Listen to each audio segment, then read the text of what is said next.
and I'm the hands that does a lot of these videos on MedSync, and this session is sponsored by Microsurgery. Head to their website if you want to get one of their pads. These are the pads we've been using in all our videos since we ever started, since the beginning of time. We're going to start with the basics and we're going to rapidly get through them, so pay close attention. So, needle holder, ring and thumb, middle finger on the angle, index finger along the body. You unlock and lock the ratchet like so. Just gonna mute that. You unlock and lock like this. The other grip is the palmed grip, where you are like this, or you can be like this. So it's like this, or you can be like this, depending on the situation. To unlock the ratchet from the palm grip, these fingers, middle, ring, and little, push down with this thumb and thenar eminence of your thumb pushing up. So it goes like that. For any of you that drive a manual or know how to drive a manual, it's like when you change a gear stick. When you first start, you're kind of like really aggressive with it, and then as you get on with it, you just press the clutch down and just move it side to side. This is exactly the same. Just push it down and push up. So these fingers push down, that one pushes up. That's your unlocking of the ratchet. If you're holding an artery clip, you know you're assisting somebody, and it's in your left hand, pay attention to this. Well, like this. Thumb and index are under this ring. Middle finger and ring finger are under this ring. As you can see, there's grooves here that keep it locked. So we're gonna push this one up and this one down. Like that. So that's if you're assisting somebody and they say release, you unlock the ratchet like that.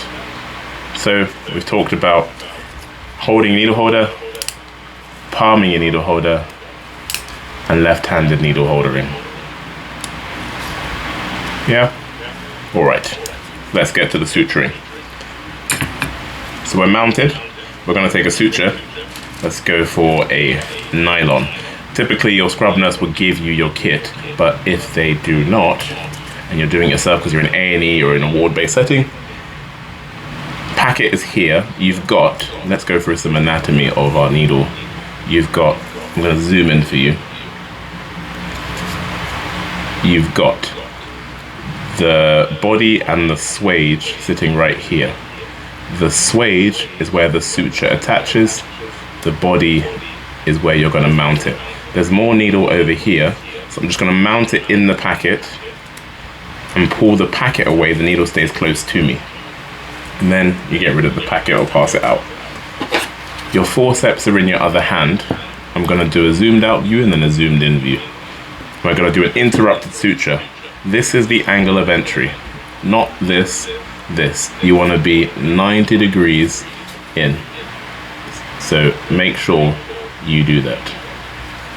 So we're going to rotate, take a bite, and rotate. Because like my needle was short, I'm going to push it in slightly further, and I'm going to grab the body, not the point. So if I zoom in on that, you can see the point is sticking up there. I'm not grabbing that, I'm grabbing the body, and I mount it straight away. Pay attention to this. My forceps are in my palm. Keep them there. Keep them there, keep them there, keep them there. You're gonna pull your suture with one hand, and with your index finger, you're gonna curl it. You're not doing tug of war, you're just pulling it like this. Leave a short end. Your thumb and ring finger hold the loop. Push it forward. That creates a loop for you, and then all you do is wrap it around the tip. Don't do all of this. That's messy. Just push your loop forward. That's one loop, go in between. That's two. This is not a strength competition, so it's just your finger that needs to push. And the end point is where epidermis reaches epidermis. Just that. No tighter, you don't need to pull as hard as possible. And as you can see, I've already got my loop, so I go around the tip, grab the short end, and pull. It should look elegant. It should look nice to watch. Another trick for you.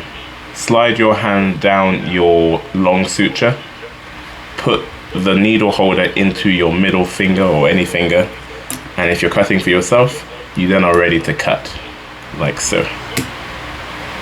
My next trick, use it a lot if you follow us on a social media account. Take your thumb out, keep your ring finger in, and push the scissor down. This is really useful if you're suturing by yourself and no one is helping you. So let's do a suture in slightly faster sequence. Again, our skin pad is by my suture. This is a skin pad that we use all the time. So you go in, push, grab the body, pull it through, and mount it. With one hand I pull the suture, with the other hand I palm my forceps. By the time that gets to the short end of no more than 2 centimeters, grab the long end, put the needle somewhere where you can see it. So if I zoom out a little bit, it's right here. It's not over here, it's not out of the field, it's just there. I'm gonna zoom back in for you. Push the suture forward, wrap around twice, that's a surgeon's knot, and just your finger. I'm not moving my whole body, I'm just using my finger to pull. If you have any questions, pop them in the chat. And then slide, cut. Any questions? Just after war, let me know. So, what do you do when your needle, when your wound is too big? You will find that your suture, your wound will gape. So, I'm going to teach you some tricks to help you with that. I'm just going to increase the volume on this. Okay. So I'm going to teach you some tricks to help tighten your knot when your wound is loosening. So what would happen is you've got a wound like this, trying to put a stitch in, and you've got distracting forces pulling the wound this way and this way. So what happens is this. You tie your knot and it loosens like that. So you have 3 options. You can undo it, that's a waste of time. Or you can do trick number 1, tighten it, slide the knot to one side, and it holds. I'll show you that again. 1, 2, keep the tension on the long short suture, the one under my thumb. Keeping that tension, slide the short suture towards it, and you watch the whole suture knot shift. I'll show you that again, and I'll zoom in so you can see it, that knot move. Let's go up. 1, 2. Keep the long end taut, slide the short suture towards it, watch the knot go all the way across. It didn't hold. So then the other option is this. 1, 2, tighten it. Let's say it opened. Obviously it doesn't want to do it when I want it to do it. Let's say it's opened. If you can see, the short end is here, the long end is here. I'm going to do a slip knot, which means the short end's going to come back here and the long end's going to come back over here. Pay attention. I pull the short end through the loop and it comes straight back down where I want it. The wound reapproximates and then I tighten it. And then you just carry on as per normal. Let's do that on a wound that I know will gape. So I have my needle right here in my hand, ready to grab, just like this. Let's do it over here. So I know it's going to gape, so it won't embarrass me in this nice live session and not do what I want it to do. So 1, 2.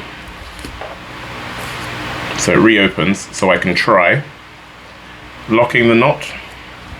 It doesn't hold. So then I know that's not going to work. So I do a slip knot. So I go around, short end comes back through the loop. Don't pull the long end, just pull the short until it closes. And when I'm happy with where it's closed, I pull the long one and it holds. And then you alternate. So when you're doing your normal suturing, your long end and short end alternate.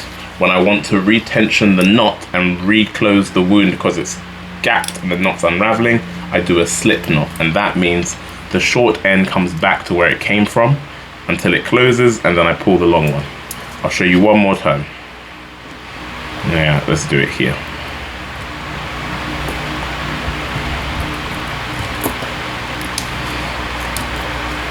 One, two. I'm not going to tie it tight. Let's just say my knots. I've tightened it. It's unraveled to come loose. Go round again. Pull the short end only. The wound has retensioned, and now I pull the long. Notice I'm not doing this. I'm just using my finger to tighten it till the wound edges approximate. Like that. Everything goes into my one hand, and I cut for myself. I then palm my scissors, and we're good to go. So we've covered the interrupted, retensioning your knot with the slip knot or sliding it across. When you're finished with your suture, we're talking about the anatomy of our suture. You've got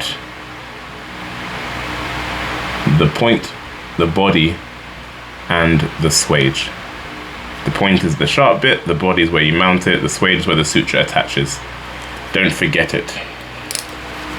So that's the interrupted suture. Another suture you need to know how to do, and there's lots of varieties of, is the mattress suture. The mattress suture is really good for wound edge eversion. So let's have a look, and I'll teach you the different variations of it. So the mattress suture, let's go in between here. The horizontal mattress, you go in between, go all the way across, grab it with your forceps, the body, not the point. You now need to turn the needle around. So the easy option is to just push forward and it rotates the needle. I'll show you that again. Often what you see people doing is they go through and then they do this, and then they do this, and then they do this, and then you do this, and then because people are watching you, you drop the needle, and then it gets a bit embarrassing, and then you take forever. Let's not do all that. Let's try and be succinct with our movements. Let's try and be precise. Watch this. So we push through, we grab it with the forceps, and then we just push our hand forward, and the needle rotates. And then you mount it where you want it, and then I'm going to go into the palm grip, where my hand is like this, because I need to now go back in adjacent to where I came out. So this is a horizontal mattress. I'm just going in next to where I came out and going out next to where I came in. To unlock the ratchet, I just did this. I pushed up. Push it through a bit more. Grab the body. There's a little loop there. I don't let it go down till I tie my knot. This is what you call being economical with your suture. So 1, 2, a surgeon's knot, tie it horizontally, and it just makes that wound edge pucker up a little bit. It everts the wound edge. We like that. And it's only after I tie that first knot that I let the loop go in. All my instruments are in my left hand, and now I can cut. Palm my scissors, flicked it out, palm my scissors, flick it out. Leave it on the side, don't let it go like this, otherwise you'll impale yourself. Keep it on the side. So that's enough suture use for me. So to secure that, turn it to face the body of the needle like this. Yeah, so if anyone wants to get their finger next to it, they're not going to get caught. If you're doing a home suturing situation and you've got a MySuture skin pad, just get a piece of sellotape. Well, if you haven't got a MySuture skin pad, just get a piece of sellotape and park your needle in it. Another way to secure your needle, but the MySuture skin pad comes with a sharps pad, so that's very, very useful.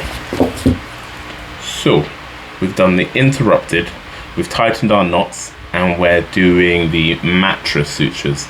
That was a horizontal mattress. There is also the vertical mattress. If you missed the intro of this session, we talked about how to mount our sutures ourselves.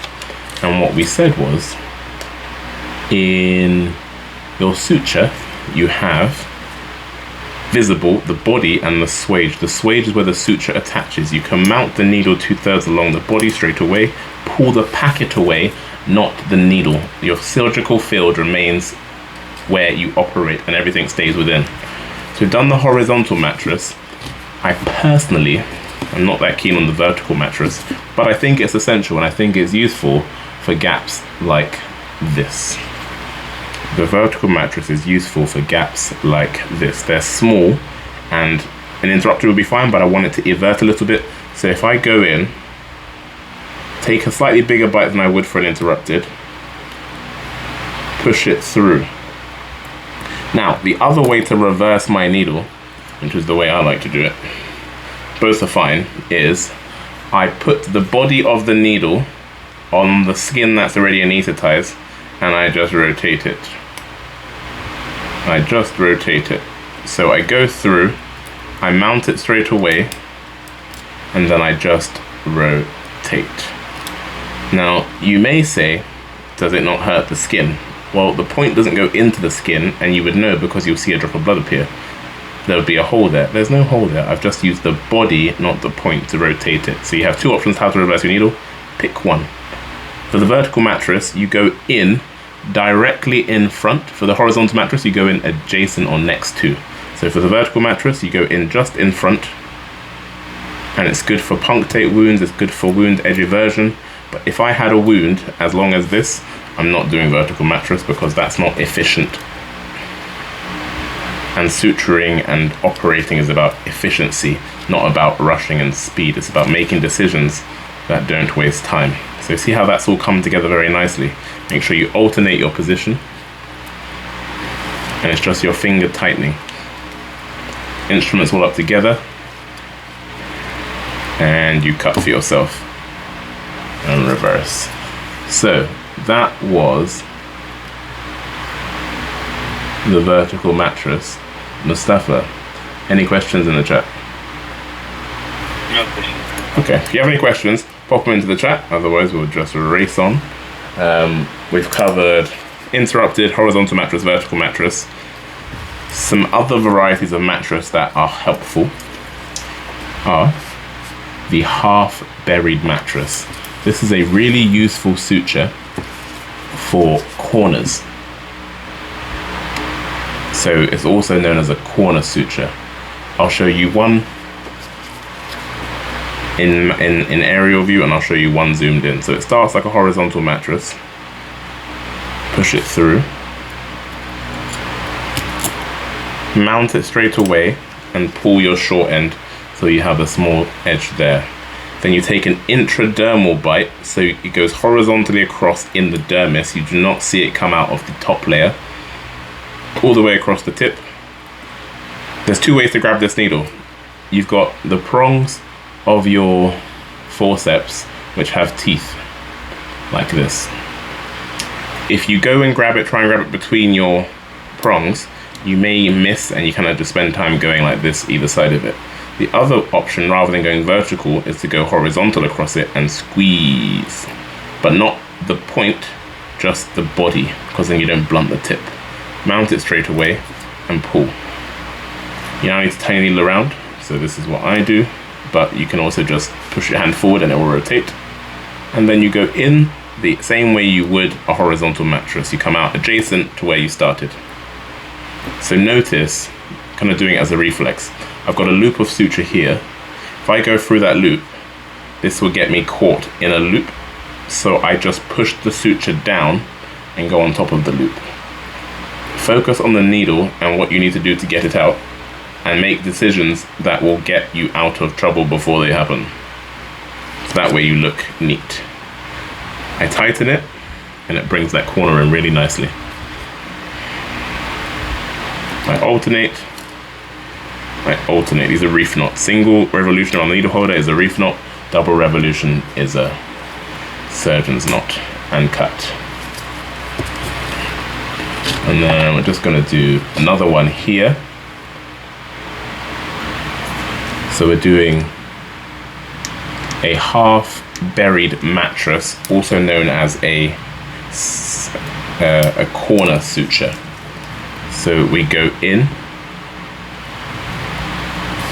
grab it horizontally along the body, not the point, mount it straight away and pull. Take a transverse bite underneath, grab it horizontally, and now rotate the needle by just pushing forward. That's all I'm doing, I'm just pushing forward, and then mount it straight away. Lift up. So let me show you my hand position.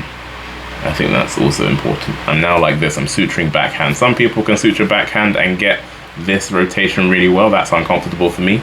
So I'm just holding it in the palm grip like this. And rotate. Mount it straight away. My fingers are now in the ratchet and I've unlocked.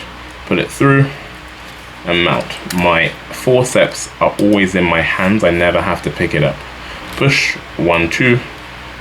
Just finger tight till the epidermis meets the epidermis and tighten. Instruments up into one hand. My scissors are forever in my hand. Invert them and cut. The third and final type of mattress I'm going to teach you is the locking horizontal mattress. The locking horizontal mattress is good for wounds like this, in the context of a patient that's got really thin dermis. So for wounds like this, this is what you call dead space. Dead space is the space underneath the skin, maybe where you've excised or taken out a sebaceous cyst or lipoma, and the space inside. Blood can collect in it, fluid can collect in it, lymphatic fluid, seroma. It can all get infected. It's a medium for infection. So you need to obliterate that dead space.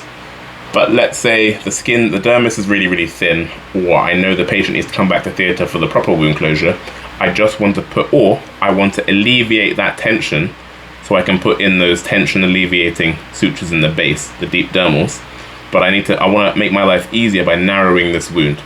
It's under tension. An interrupted suture will not do. An interrupted suture will just cut out.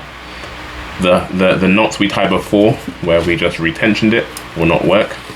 So you can do the locking horizontal mattress, and it's a tension alleviating suture. Push it through, grab the body, mount straight away, go through, nice big bite, pull through. I'm now gonna reverse the needle and go like this.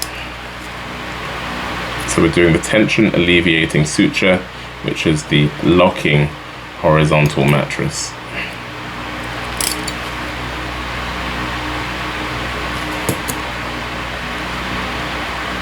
Unlike the horizontal mattress, so it starts the same way. You go in, you come out, you go in, you come out. But don't let the loop go into the skin. Put the needle through the loop. And then you wrap around. 1, 2. It's not a pretty suture, but it does the job. And what it does, it keeps that loop of suture above the skin, so it reduces the risk of strangulating blood vessels. And you see how it's curling in the skin edge? It's distributing the tension more evenly across a wider surface.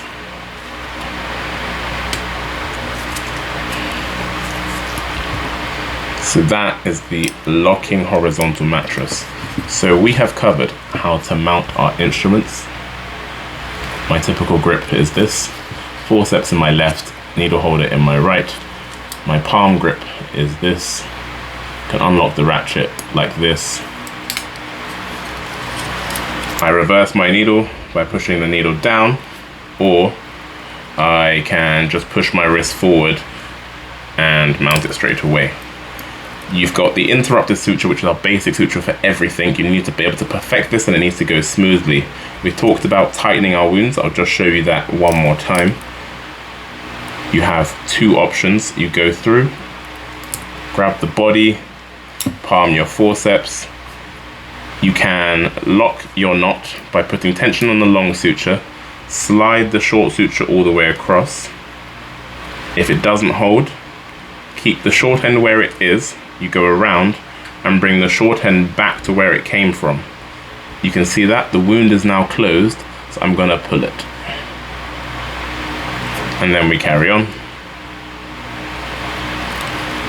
And then we cut. We did a horizontal mattress, which went across, in, out, out as a square. Everts the wound, takes off some tension. The vertical mattress is the same, but you go in, back in the same path as where you came out. The corner suture is a 4-point suture. As you can see, it doesn't leave marks on the outside of the tip. It goes intradermally. It's really good rather than, so you do this instead of putting an interrupted suture here, an interrupted suture here, and an interrupted suture here. If you put 3 sutures in that area to close it, there's no doubt in my mind that that skin tip would not survive. So this is just a nice smooth way to get all that area closed with 1 suture. And then we did the locking horizontal mattress, which is a tension alleviating suture. We need to cut out some sutures, so you can see, if I zoom in, there's thread above the skin. If you cut close to this side, that suture which has been on the skin surface will go through the wound and drag infection. So you want to cut the suture just above the skin, and then none of the suture on top of the skin goes in. Show you that again. This suture is on top of the skin, so it's been exposed to the commensal organisms that live on the skin. That would be Staph aureus, Klebsiella. We don't want those to go back in, so we cut flush with the skin. The suture on top of the skin is here, and we pull it out. This is a really robust skin pad by Microsurgery. We've been using it for over 5 years now, and it works wonderfully. So head to Microsurgery if you would like to have a look. We'll send an email with a 10% discount code. Cut above and pull. And then let's do some of these, because now we need to get into the nitty gritty. We need to get into our tension alleviating sutures, the deep dermals, how they obliterate dead space, and then also the subcuticular. We'll do the deep dermals first, because that way we can do the subcuticular on top. So, as I mentioned, you want to do deep dermal sutures when you've got dead space to close. When you want to approximate the skin edges further to take off the tension off of your superficial closure. As you can see, this skin and this skin is under more tension than this skin. There are distracting forces pulling this apart. That's what I like about the Microsurgery skin pad. It's very realistic. So, we need to pick some suture techniques that will obliterate this dead space. So we're going to do the deep dermal suture. So let's pick our sutures, and after we talk about deep dermals and subcuticular, we'll talk about classifying sutures. So I'm taking a monofilament dissolvable suture. You could also take a braided dissolvable suture. Let's see if I've got one that's dyed so that you can see it. I may not. I may not. I might just have to zoom in for you. Let's see what we can do.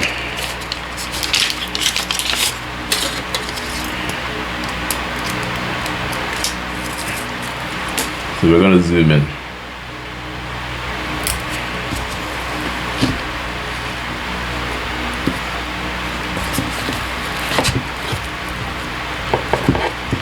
So the deep dermal, it starts by going, so it stays within the dermis, number one. That's dot tip number one. It never comes out on top. Number two, you want to start on the side closest to you. When you've got a wound and a tension like this, I tend to not start in the middle because it's another point of most tension. I start at the apices. So you want to go from deep to superficial, and then you want to go from superficial to deep.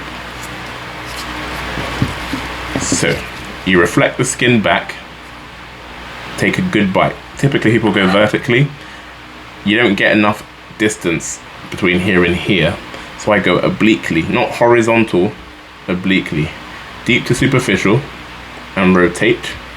Grab the needle straight away, rotate it, mount it straight away, and pull. And then I'll zoom out and show you my fingers. I go like this. I need to go from superficial to deep, so I need to go from up here and rotate it down.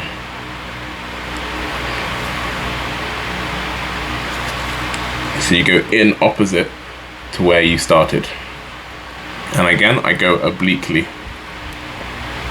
I do that because I want to get enough tissue to take the suture material and not let it rip out. Don't force it. Get a good grip, pull the skin back and come out above. And then pull the suture along the axis of the wound. My suture is a bit long, so I'm going to trim it. You don't need much length, but you need more length than you would for your interrupteds. This is slightly different to your interrupted sutures in that you tie it parallel to the wound, like this. It's open, so I'm going to do a slip knot. That means the short end's going to come back to where it came from. I'm going to pull the short end till it's closed, and then pull the long end. So those techniques we talked about before, they apply everywhere. Now, the difference between the interrupted and this is that you have to cut flush with the skin. So when you're cutting like this, you go down on the suture, slide down on one side, angle it, and cut. So that you don't cut the knot, but I cut the knot. So that's what you don't want to do. So you need to feel the end point. So let's do that again. Life wants me to show you again, so I will show you again. Deep to superficial.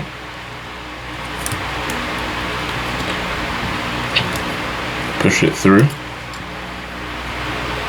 Leave a short end, but not as short as you would for an interrupted, and then superficial to deep. Get a good bite. You might have to do it in 2 stages, but hold the needle, pull it through along the body, and then pull it along the axis of the wound rather than away, otherwise you'll pull it out. And then we go 1, 2. Tighten it. That held. Tighten it. That held. And tighten it. And this time, I won't cut my knot. So I slide down, feel my knot if I can feel it. If I can't, I angle it, and I cut. And it stays. So that's one. So now I'm just going to quickly zip the rest of it up, and then we're going to do our subcuticular. And I'll show you 2 different subcuticulars actually. So deep to superficial, grab the body, not the point. You can see the point there. Mount it straight away. This is really important. Mount it straight away so that when you pull it, after you've pulled it, you don't have to waste time maneuvering it. Watch my hand position. I go like this. I rotate the needle holder, and I'm ready to rotate.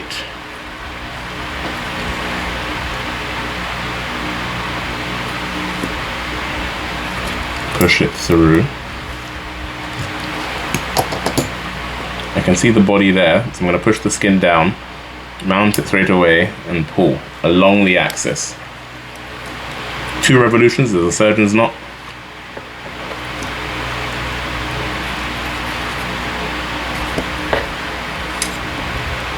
It's loosened, so I'm going to do a slip knot. Slip knot means the short end comes back to where it came from. Pull it until it's tight, and then pull the long one. And there we are. Hold them up together. Flip your scissor out. And cut. But I cut my knot again, so I'm going to do it again. It's okay. Just need to place my deeper and my superficial slightly more superficial. When you cut your own knot, you can't blame anybody else, so you know it's all you. One of the things I found interesting about when I started surgery a decade ago was that there was this expectation that you already knew how to operate and suture before you came to theatre. I don't know how I was supposed to know how to do that if I only just decided I wanted to do surgery. So then I realized you have to practice, because in theatre, suturing is the entry-level skill.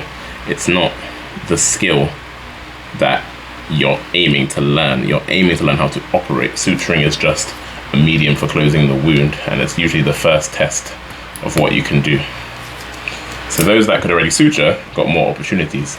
So your job is to make sure you practice and you practice and you practice, and you go to free sessions like this, workshops that you can find, you pay for them, you get tuition, you do what you have to do to make sure that when it comes to suturing, you're confident, because it's the thing that surgeons will ask you to do first to see what you can do, and it's the entry-level test.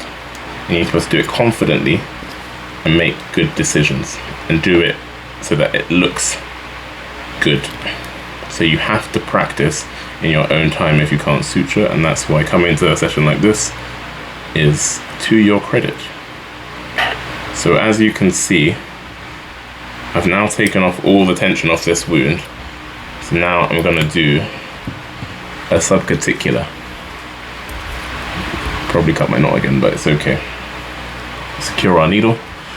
And now we need to do the subcuticular. So I'm going to do that with a suture that you can see. I'm going to use the proline, and then we're going to talk about how to classify sutures. If you have any questions, pop them in the chat and we will answer you. Maybe in the chat I'm going to ask you a question, just to make sure you're still in the session.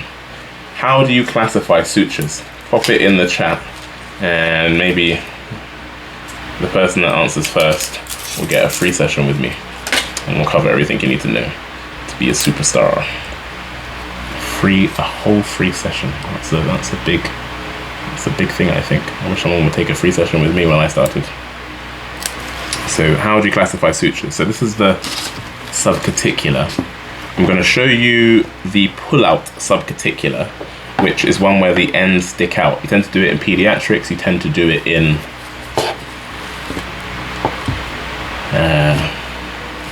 patients that maybe you're thinking they're going to be at risk of keloids, so you don't want to keep the knots there. So you start with going in the apex like this and pulling and suturing through. Mount it straight away and pull.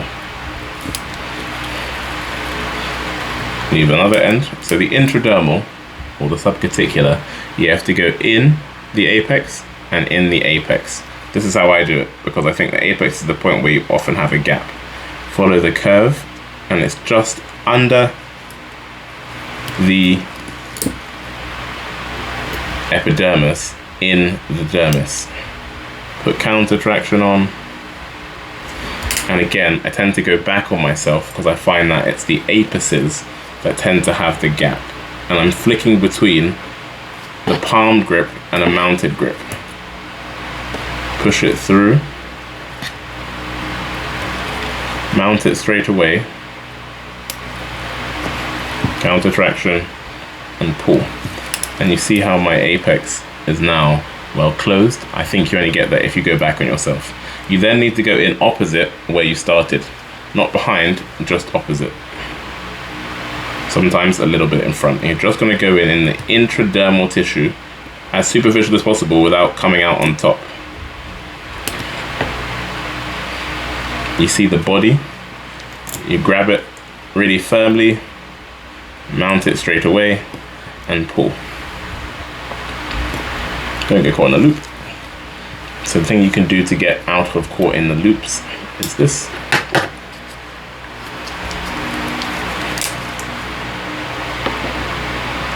Hopefully somebody has classified sutures for us. If not, Mustafa, can you tell us?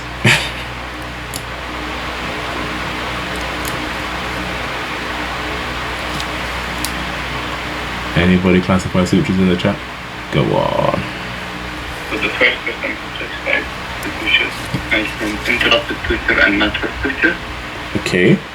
I believe they were talking about the technique.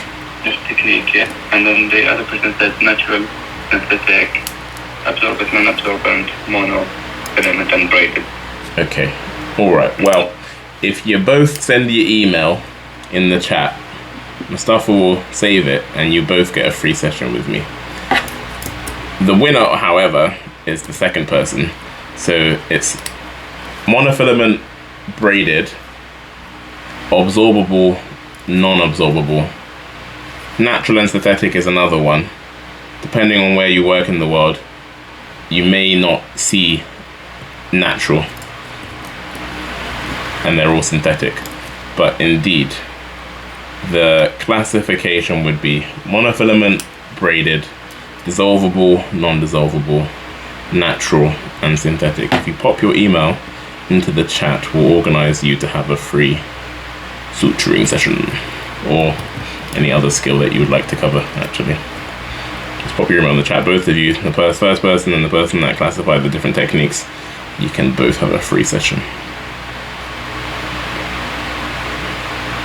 So when you come to the end, I'm just going in opposite where I came out, but when you come to the end, you just want to go in the very apex, just like how you started. So you're like this. I'll call in my suture, and you pull it through. So this is the pull out subcuticular.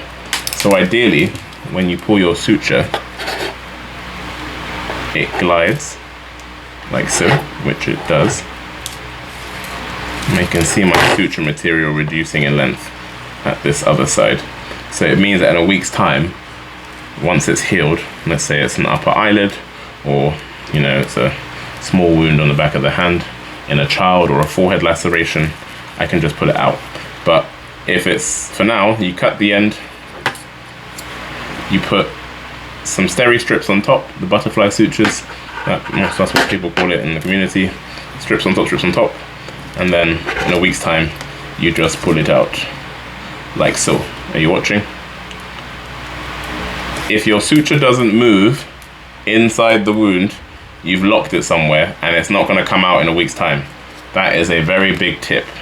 So that is the zip stitch, or the pull out subcuticular. If you don't want to pull it out, you need to get a dissolvable suture and tie a knot at the beginning and at the end. So that's what we're going to do, but I'm going to use, for the teaching purposes of teaching, I'm going to use a non-dissolvable suture because it's blue, so it's easier for you to see. So it starts by, so what I don't want you to do is go to work or go to placement and tell people that you went to a course where a surgeon told you to use a non-dissolvable suture. I didn't say that. I said for the purposes of teaching, I'm using a non-dissolvable suture, so just so that you can see it. But actually, in reality, for your subcuticular, you would typically use, for the buried subcuticular, you would use a dissolvable suture. For the pull-out suture, you use a non-dissolvable monofilament so that you can pull it out in a week's time. So for the non-pull-out, for the buried subcuticular, tie a knot at the start, so you go from deep to superficial with your dissolvable suture. Can't reiterate that enough. 1, 2.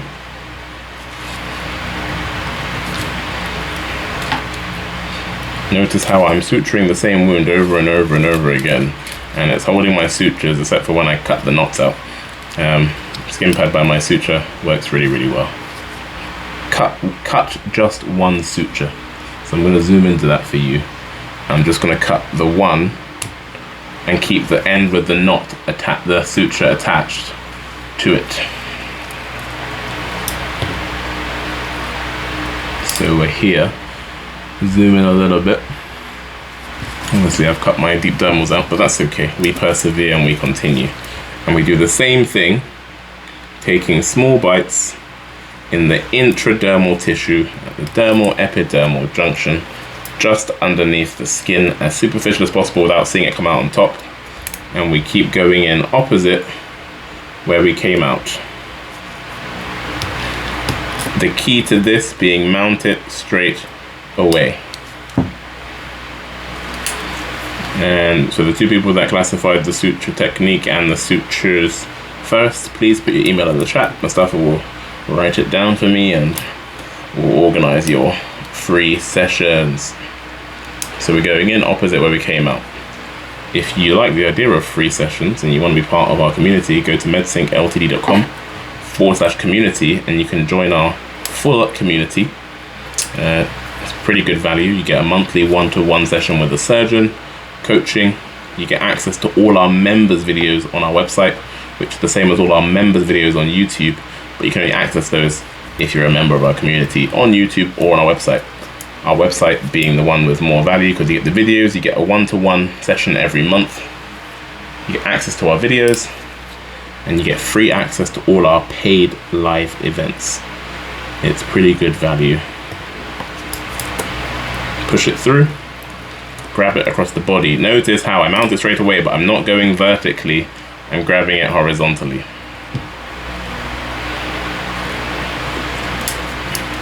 And we go across.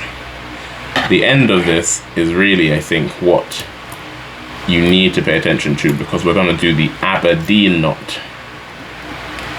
And if you do general surgery, you may be familiar. If you haven't done general surgery, you may not be familiar. If you have and you're not familiar still, that's okay.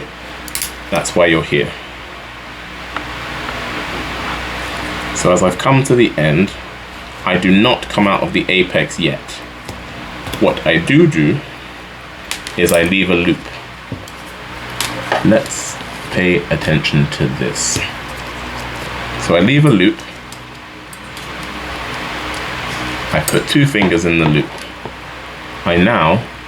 You've got the needle end over here and the loop over here.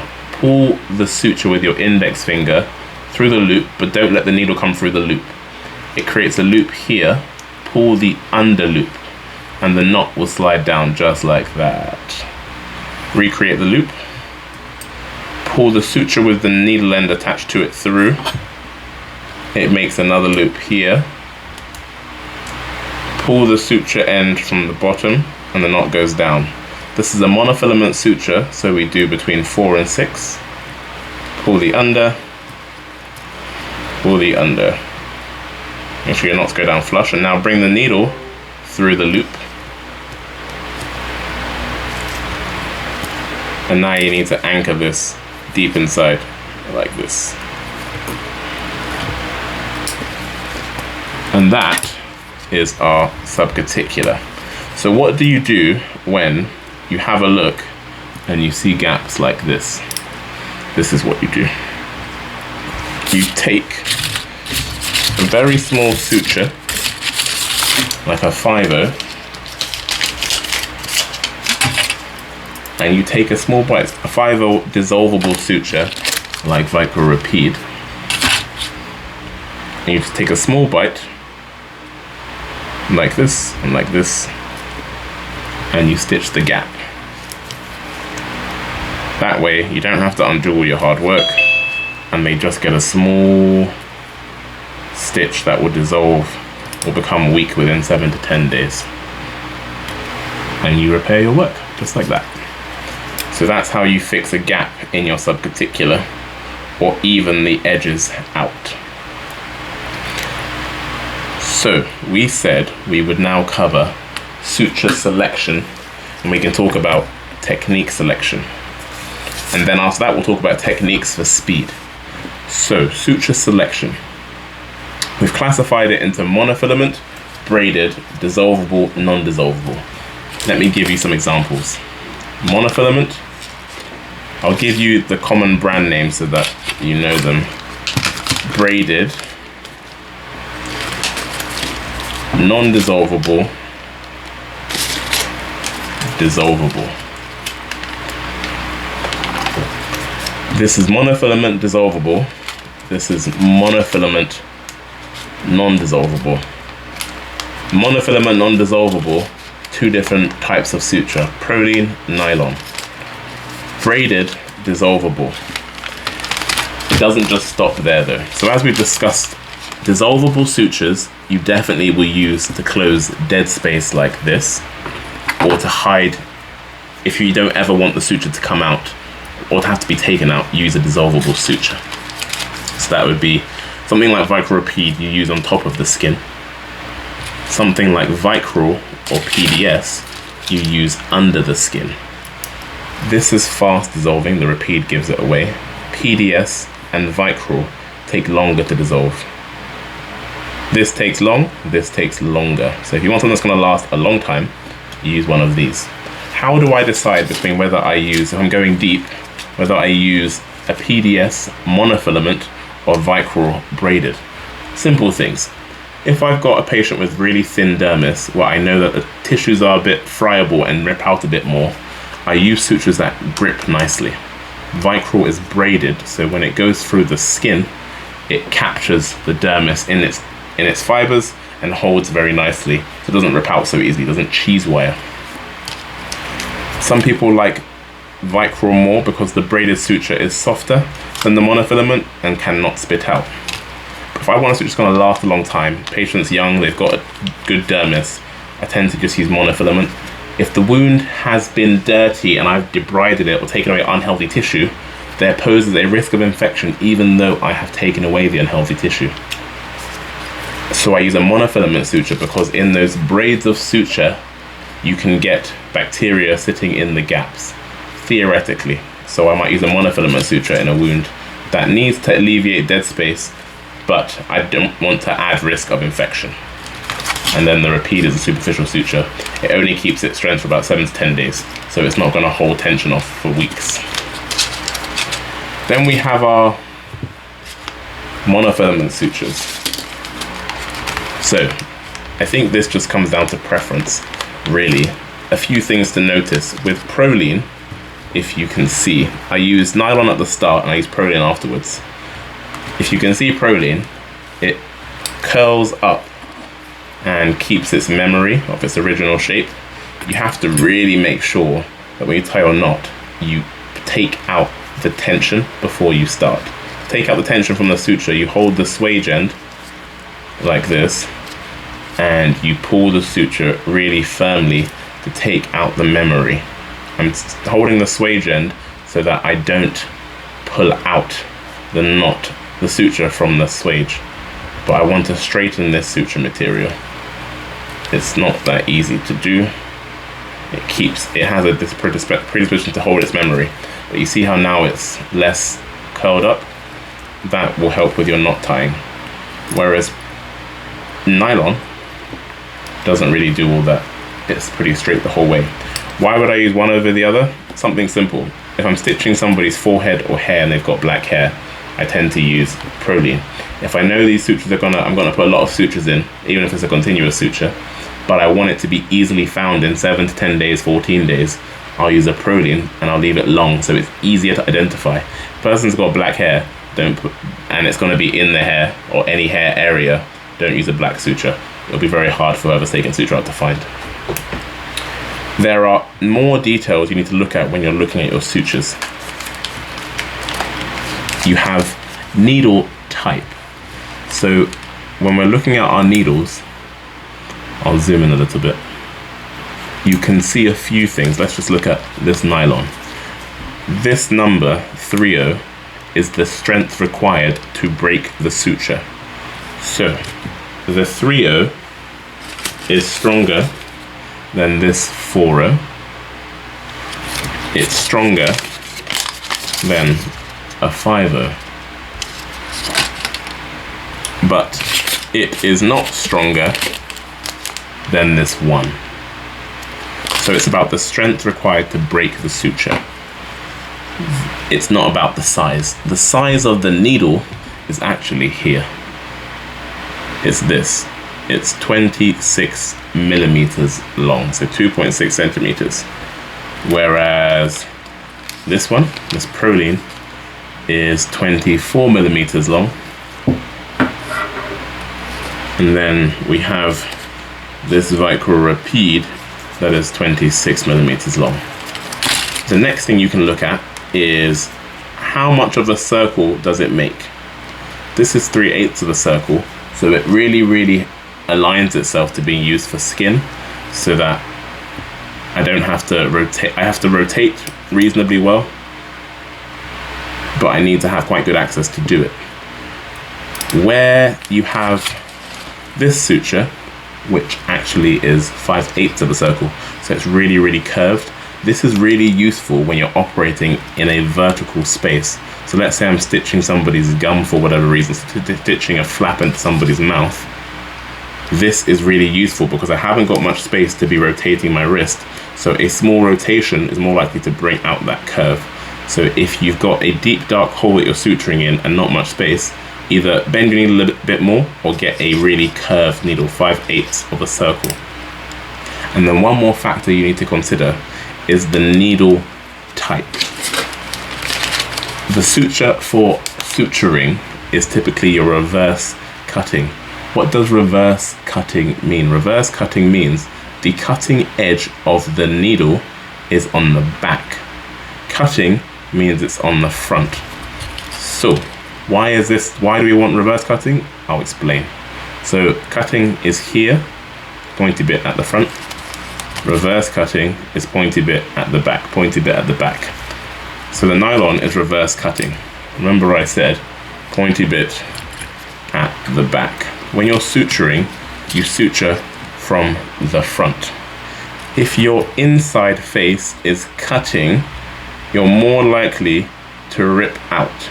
So if you've got really friable skin, ideally you want to use a reverse cutting so that when you go in at 90 degrees, it's the back that glides through the tissues, not the front, which is more likely to rip out. So you choose your suture strength, so 2/0, 3/0, 4/0. In limbs I tend to use 3/0. In smaller areas you can use a 4/0 or a 5/0. On the face, 5 or 6. So suture strength, your needle type, so for suturing skin, reverse cutting. For structures, tendons, bow, round bodied. You do not want a cutting suture, you want round bodied. And that would be something like this, proline, round bodied. It means it hasn't got a pointy part, a cutting face to it. It's completely round because if you're going around structures, you don't want to be ripping and causing trauma nearby. So you pick your suture strength, which is a 3/0 for limbs, 5/0, 6/0 for face, 4/0 for smaller areas. You pick your needle type. Reverse cutting for suturing structures tend to be round bodied. And then if you want any extra features, you want 5/8 of a circle if it's really curved, and you're down a deep dark hole and you're more vertical. You want half a circle if you're or 3/8 of a circle if you're just suturing skin. So that's how you classify sutures in detail. Let's talk about sutures for speed. Suturing for speed. We've talked about how to hold your instruments, economy of movement, palming your instruments like this, but there are a few things you can do to make yourself slightly quicker. The first is technique selection. If I have a long linear wound like this, interrupted sutures are going to take a long time because especially if I'm cutting my sutures, my knots, my sutures myself. So palm your scissors, number one, and pick a technique where the edges are well opposed, where you can just run the whole thing.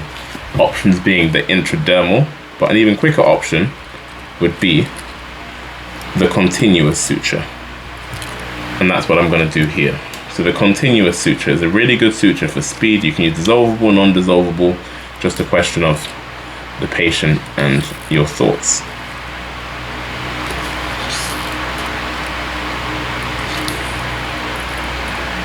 And then you just cut the short end slightly short, and then you're going to run that suture all the way down the wound. But this is how we make it slightly quicker. It's similar to the intradermal. You go across, you go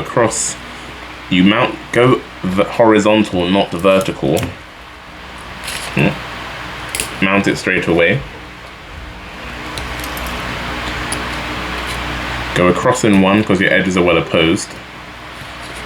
Go horizontal. Yeah, it's too big a needle for this.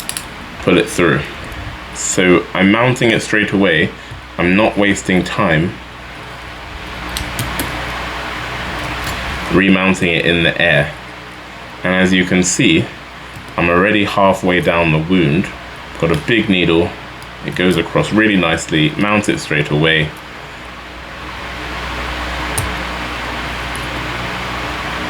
And it's a really good technique for speed.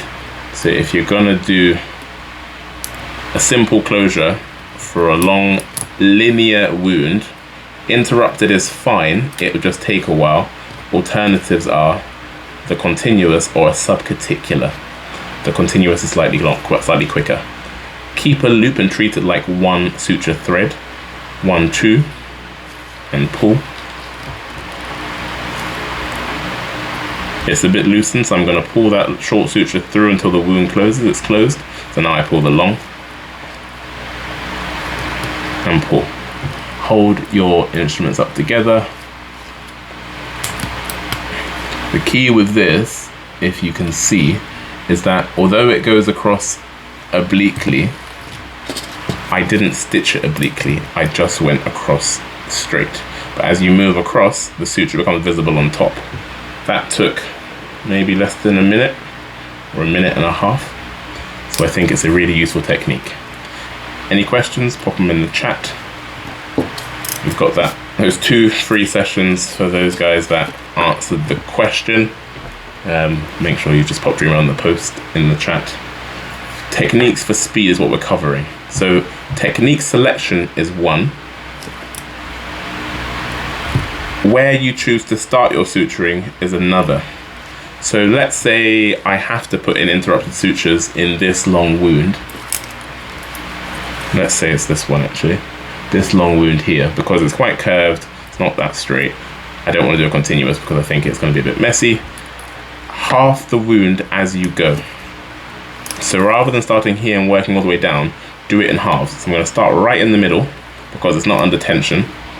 Grab it straight away, palm my forceps, pull it through with one hand, wrap it twice. I'm going to close this wound in real time. I think you'll see why it becomes quick. Slide down, cut for yourself. The benefits of this is that my needle is actually already in my hand. Half the wound again.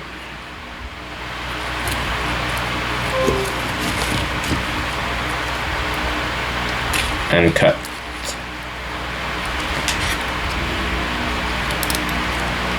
So it's not a labored process. It's simply about deciding where to start. So I'm going to go here, and often people will say, how do you decide how to make a wound look good? Well, this is a good way to space your sutures evenly. You can half your wound, and then you only place essential sutures to close it. So we've done 3 sutures so far, and then you keep halving it. So it might be 6 or 7 sutures to get this closed. Can anybody tell me, as when I ask the question no one answers by choice, can anybody tell me when you would use glue instead of sutures? If you want to secure this, turn it this way, and then you give it away or you park it. Can anybody tell me when you would use glue instead of sutures? Stuff, if you can keep an eye on the chat, see if anybody drops an answer.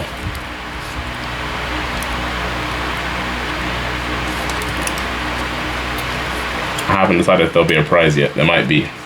I'm feeling generous.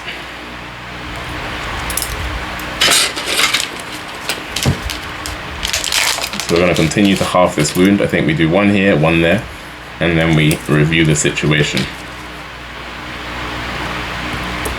How do we decide when to use the glue? Any takers? So glue instead of sutures. Instead, for small superficial wounds. Nearly. I think that's one component of it. So superficial, yes, but technically abrasions are superficial, which is just epidermal skin loss, and that doesn't require sutures. So what is it about the wound that would make you specifically lose the glue, even if it's superficial? Another answer is cosmetic purposes, and someone said if you can't pull off. Yeah, okay. They're all good options. Where I would use glue is 1. So maybe we'll give it to the person that said for superficial wounds, I'll tell you what your prize is in a minute, unless you've already got a prize. If the wound edges are already approximated, so there's clearly a cut, but the edges are already approximated. Why is that important? The purpose of suturing in trauma, for example, is that you're bringing the edges closer together, because if you don't, the scar is going to be this big. Everything heals eventually. Bring the edges together with sutures. If the wound edges are already like this, suturing it isn't going to add anything. If the edges are already opposed like this suturing will help. This is the type of wound you can glue. The caveat to that is if the wound edges will open when the patient starts doing something, stitch it. So for example, if it's on a child's cheek and it sits like this, you could consider gluing it. But if when they smile or cry or they're happy or sad, it's gonna be doing this, stitch it. So in theory, the answer is yes, when it's more superficial. Specifically, when the edges are already well opposed and animation or moving isn't gonna distract, there's no distracting forces on the wound edges, glue is a really easy option because they don't need anesthetic, they don't need to go to theatre, they don't need to go to sleep. It's an easy thing you can just apply. So you just keep the pressure on the wound edges and then you apply the glue, and then once it's dry, you release. But it should already be well opposed. If the wound has a big gap and it's visible for everybody to see, then aesthetic purposes, yes, you would rather just place sutures because the scar will be bigger. If it's on a child's scalp, you could probably get away with glue for a wound of this size and just going like this. The scalp isn't going to move much if it's in the middle of the scalp. By pushing it, glue it, you'll be fine. If it's anywhere visible on the body over a joint, stitch it. Because when they start moving, it will distract. So whoever said for more superficial wounds, if you haven't already got a prize, you can also have a free session with me. Just pop your email into the chat. Mustafa will hopefully copy it correctly and we can organize that for you. So that should be 3 people organizing for the chat. So to summarize the session so far, we've talked about, we'll do it in reverse, hope I remember. If you have any questions, pop them into the chat because this is where we get to the real Q&A parts and we can cover specific things you're interested or concerned about.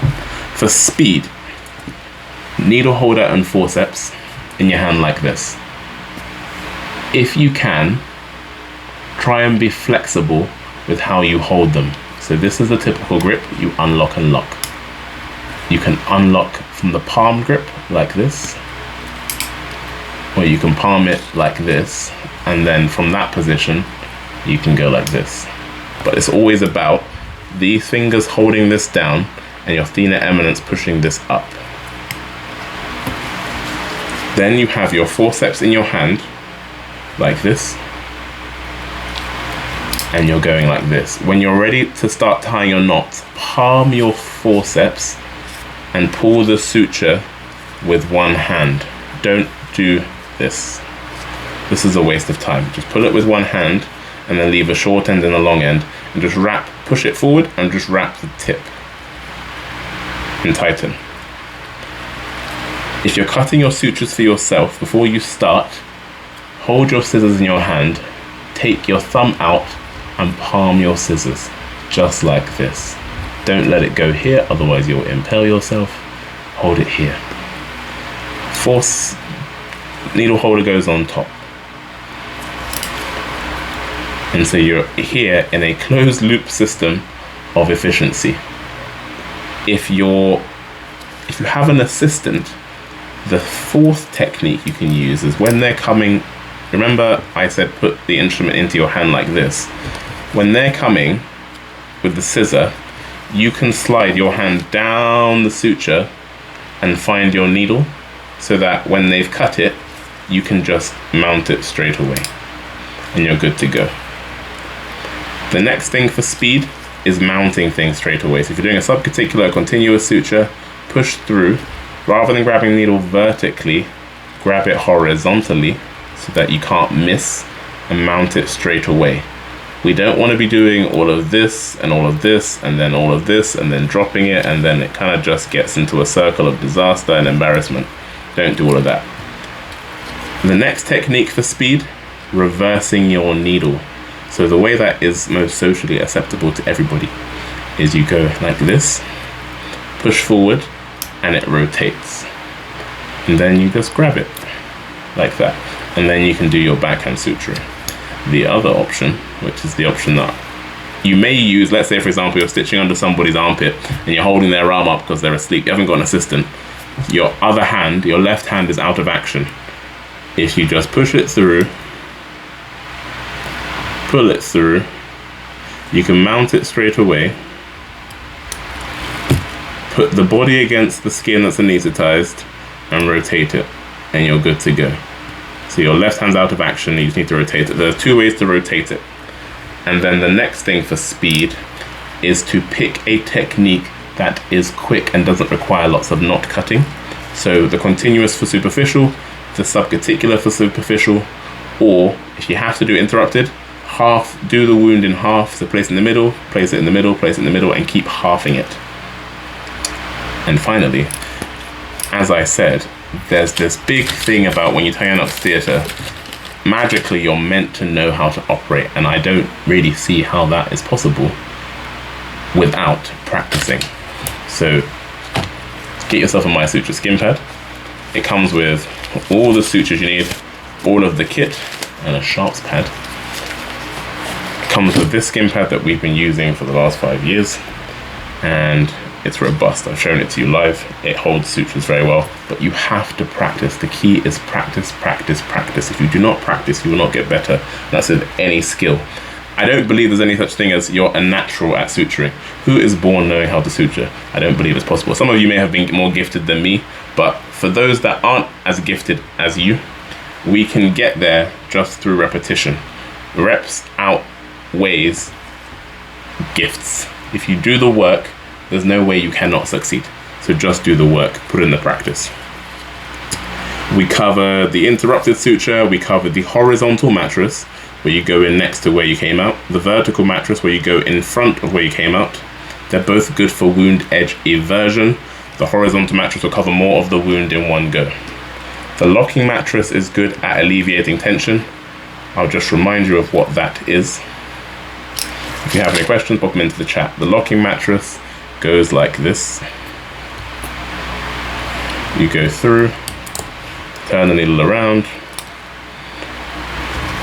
reverse, go in adjacent to where you came out, and push it through.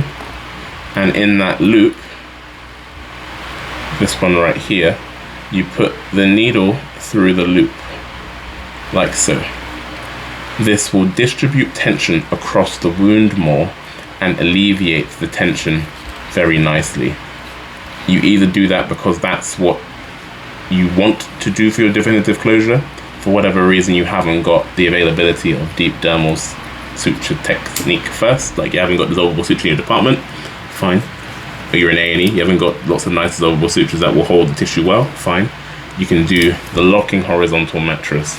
Or if you have got the deep dermals to go, you could put the locking horizontal mattress in first, which will make the tension less, and then do deep dermals in between. And then finally, suture selection, which will assist you in your closure, because you can pick a bigger needle, a stronger suture, and pick a material that grips better and makes use of the conditions that you have. So braided grips skin better, but in theory you will have more of a risk of infection in an unclean wound, but debridement will overcome that. A big needle, which is reverse cutting, means that the suture is cutting on the back, so it's less likely to cheese wire when you put it through. Do we have any questions in the chat? Any techniques? Hello? Yeah, tell me. We have a question. Yeah. Are there situations where a combination of suture and glue would be better instead of using just suture? The only time that I personally will use suturing and glue is if I'm putting glue on top of the wound as a dressing.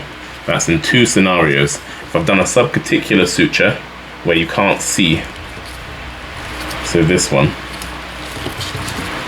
done a subcuticular suture where you can't see the suture on top, and then I put glue on as a dressing, and then steri strips on top, and then a formal dressing on top.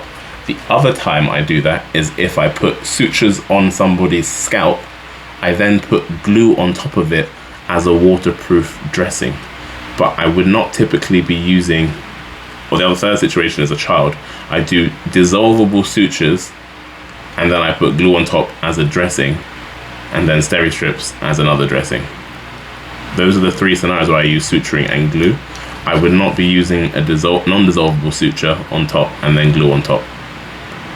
Glue has to have a purpose, either to hold the wound together or as a dressing.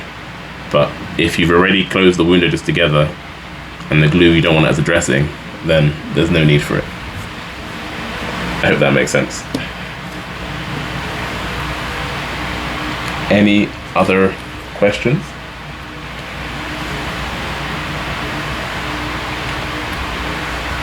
No?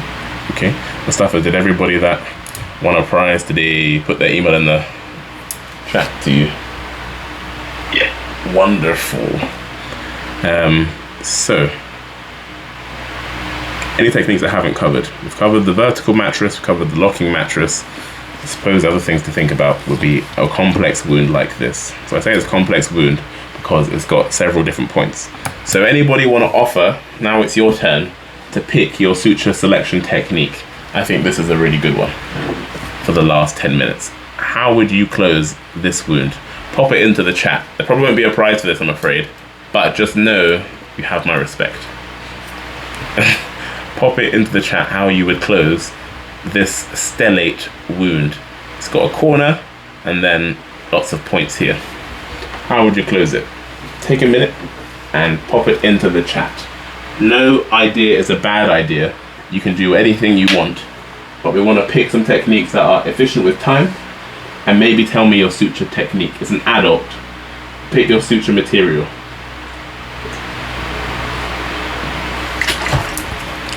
How would you close this? Any takers in the chat? If not, I'll tell you how I'll close it.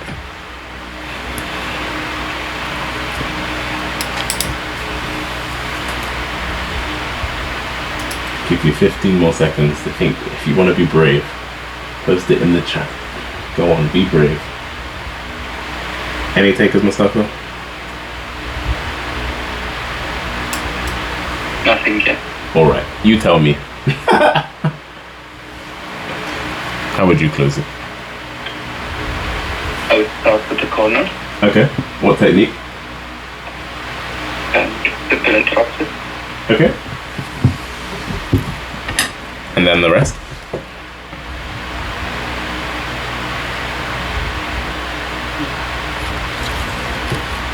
Deep down. It's an option. I'm going to show you the technique which you have described. So, here's the challenge I find with simple. I think it's a really good answer. And I oftentimes will just do this. The problem you have here is you have 3 points. One here and one here. So if I do interrupted here and here, I at the very least have to have 3 sutures into this, 2 sutures into this corner, if that makes sense. So let me show you. So what I'm going to do, let's say I'm going to use interrupted. I'm going to put a bit of tension. This point needs to come to here, so I'm going to stitch either side of it. And actually I'm going to avoid stitching the very tip, because putting 2 stitches into one point like that, I think is more likely to kill the tip.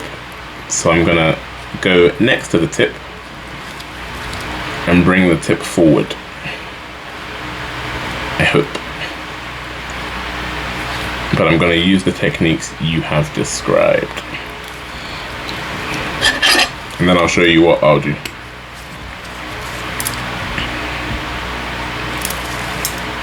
And then I'm going to do this corner.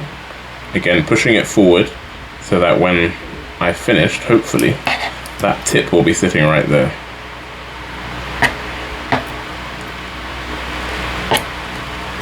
The forceps has gone through.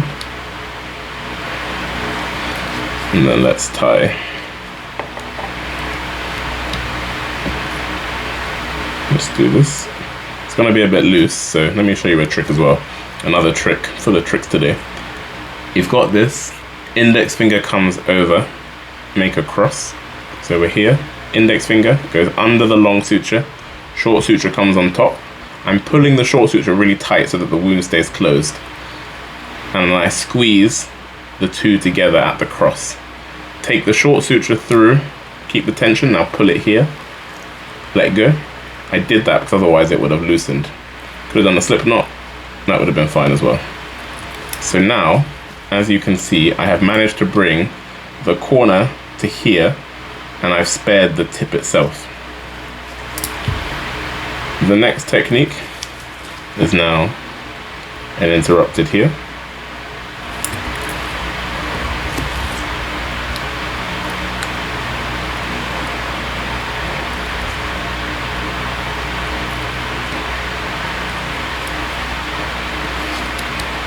And then the rest, you can do whatever you want.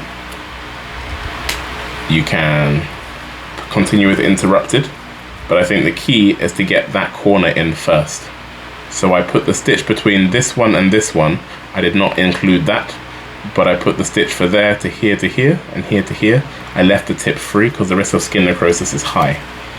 I think the only change I would make to that is I would do a corner suture first. So I wouldn't do an interrupted into that corner. I would do a corner suture, and I'll just show you that in this corner, just here. Because then I just have to put one stitch through it, and I think it's just a bit more efficient. So that's that half buried mattress. So we're going to turn the needle around. We're going to start here.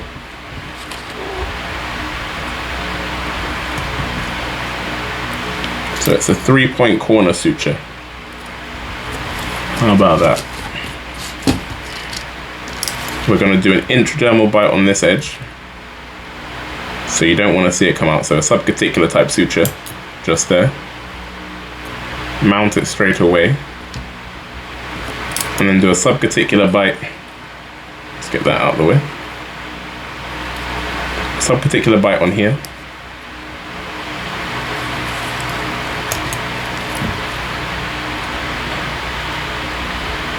So you don't see it on top. Mount it straight away. And then come out adjacent to where you started. So it's the same as this, just a corner with a wound with a corner. That's all it requires. And then we're going to bring it together. Let's make the short end a bit shorter. 1, 2, a surgeon's knot. Comes in nicely, a reef knot, and a reef knot.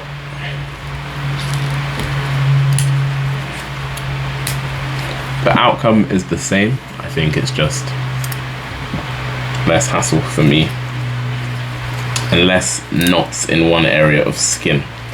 The risk of compromise to that tip, I think, remains fairly similar, but I think it's just a neat way to bring it all together. And then you can just place some horizontal mattresses or so in the rest. Or interrupted, that's fine. Any other questions?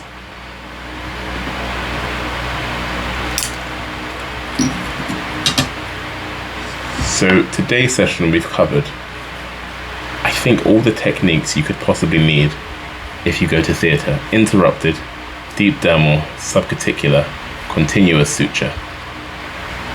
Horizontal mattress, vertical mattress, locking mattress. How to tighten your knot when it loosens, slip knot or throw the knot to one side. How to suture with speed by yourself.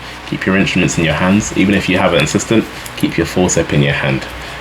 I think the biggest key is to mount your needle straight away.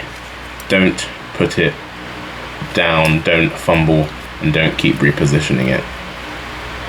The biggest takeaway I think from today is that you have to practice if you want to get better. Even if you think you're a natural, you will not get better if you do not practice. So just get a skin pad. Ideally your skin pad is from My Suture, as they are the sponsors of this very nice free session today. And practice. If you are a winner of one of the prize questions today, we'll be in touch to organize your free session online 1-to-1.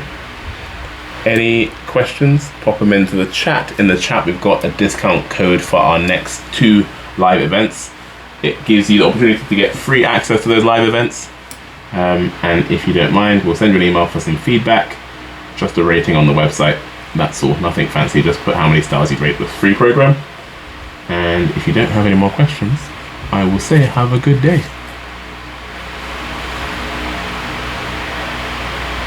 We have a question. Oh yeah, tell me. He has horizontal mattress for the corner, ceiling structure for the arms, and possibly a vertical mattress with a small gap there. What was for the corner? Horizontal mattress. Horizontal mattress, yes. Horizontal mattress. So you go in there, in there, in there, in there, and your knot is over there. Yeah, okay. And then what was simple interrupted for the rest? Yeah. The only caveat I would say to that is actually I think you need to do mattresses for the whole thing, because otherwise if you just do interrupted in the middle, it will be flat there and everted on the edge. So I say if you're going to do mattress, commit to mattress the whole way. The corner stitch isn't so much about eversion, it's just about bringing 3 points together, whereas the vertical and horizontal mattress evert the edges, which is great. So I think if you're going to commit to vertical mattresses and horizontals, just do that for the whole thing. And then the wound looks uniform. Does that make sense? Hope so. Yeah. Can you explain how a layered closure works, and do you have any tips regarding that? This one. The layered closure is, so if it's in the abdomen for aesthetic reasons, it's, well, a layered closure will be something to close the deep space, so a deep dermal, bury the knot, deep superficial then superficial to deep, and then a subcuticular on top. Usually when someone says layered closure, that's what they mean. The subcuticular is equivalent to doing a continuous, is equivalent to doing interrupted. It's just to close the superficial epidermis and dermis. The layered closure part is about closing dead space. So we'll go to the abdomen. In the abdomen, you have skin, epidermis and dermis, subcutaneous fat. In that subcutaneous fat, you have campus fascia superficially and scarpus fascia deep. And then you have rectus sheath. So a layered closure, you in the abdomen, on the skin of the abdomen, you would put a suture into scarpus fascia, and all you essentially do is pick up the skin, the fat, and put a big stitch through it. You will see that when you put that stitch through, just like this, so let's say this is the abdomen, I take a bite in the deeper, you literally see the fat cells, the globules of fat, put a stitch in and pull, you will find that it holds nicely because you'll see there's fascia in it. That's scarpus fascia. So you stitch the scarpus together to close that deep dead space above rectus sheath. And then you do your deep dermals just in the dermis, not fat, because deep dermals are supposed to be in the dermis. And then you do your subcuticular in the superficial dermis. That's a layered closure. To close dead space with your scarpus fascial stitch, or any fascial stitch.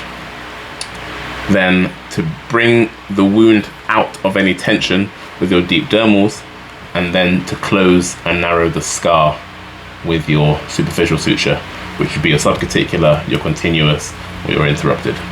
The principles of a layered closure. So what we did here essentially. Does that make sense? And that applies to anywhere in the body.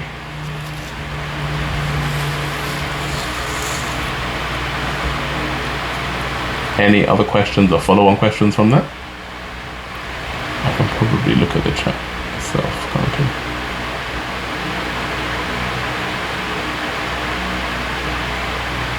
No? Okay. Well, if no more questions, I wish you all a good day. Again, if you have any email questions, you can send them an email as well.